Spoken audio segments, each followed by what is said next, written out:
the pure existential universe. I mean, Marcello Ficino said man is to be the measure of all things. Well, this sounds like old hat in 1990, but in 1480, this was such a dizzying notion that it can hardly be imagined. Giordano Bruno went to the stake, was burned at the stake for insisting that the universe was infinite in all directions. He said, no, the stars and planets go on to infinity. And they just said, this is off the wall. Only a demon could inspire a thought like this.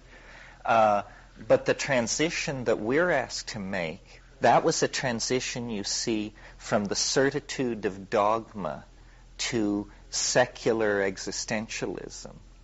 The transition that we're being asked to make is somewhat similar, but to my mind, deeper, more challenging, more profound. It's the shift from scientific certitude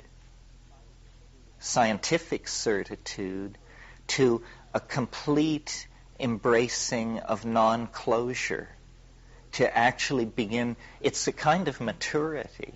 What we're being asked to do is to grow up and realize that, there ain't no free lunch. There aren't always happy endings. Not every story ends with the German Shepherd running in and licking Grandpa's face and everybody laughing, and so forth and so on. Hard truths. And this lack of closure thing, I feel it in myself. And I assume, that ontogeny recapitulates and so forth, so that, the struggle to become a real human being is the struggle to give up having it actually make any sense, ultimately. Where I think it was, of all people, Robert Frost who said, the secret of a happy life is learning to enjoy people you don't approve of. Well, there's something, what that means is you're surrendering to life. You're just saying, it's bigger than I am. I may not like drag queens, but there they are, and I should get used to it. I should make the adjustment. This kind of thing. In other words, recognizing the complexity of the situation. And science has been like a centuries-long bender to exorcise precisely this kind of uncertainty from life. And, to reduce it all to atoms blindly running under the control of mathematically describable fields of force. The problem is, all the higher order phenomena, sociological, political, aesthetic, human organizational, got shoved off to one side and just sort of festered there for a long time while technology perfected itself, mass production, mass media, information transfer, but the human dimension lagged.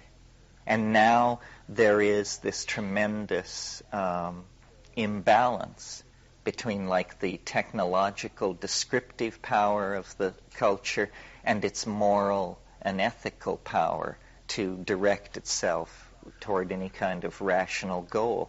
Well, when this happens in a society or even in a personality, you can sort of make a Jungian model of this, you get what's called compensatory phenomena. Or at least that's what it used to be called, means eruptions of material from the unconscious that is organized and constellated like a message, like an attention-claiming thing. In a person, in a personality, it ruptures as a symptom. It may be an attention-getting symptom to then bring other people into the caregiving loop or something like that. In a society like our own, a scientific society, it takes the form of the irrational appearing in strange forms. a good example of this in the past is the birth of Christianity in the center of the early Middle Roman Empire, where, the people who were administering the world at that time were Romans educated by Greeks who were Epicurean atomists, not Platonists, not followers of Heraclitus or Pythagoras or any of the flashy folks we're into.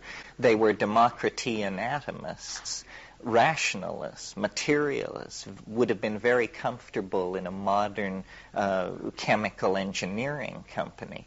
And they could not conceive that the irrational could hold any threat to their world.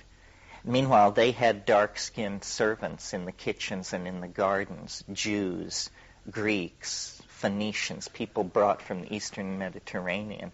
And among these people, specifically the Jews, this rumor began to tear loose about a Galilean politician who had somehow tweaked the Romans and then risen from the dead. Well, any Roman administrator listening to his illiterate cook or gardener babble out this story would just, think, these folks is getting stranger every day. But what was actually happening, was a message was being enunciated which within 50 years would be hammering at the gate, well, make it 90 years, would be hammering at the gates of Rome with all the power of an invading army.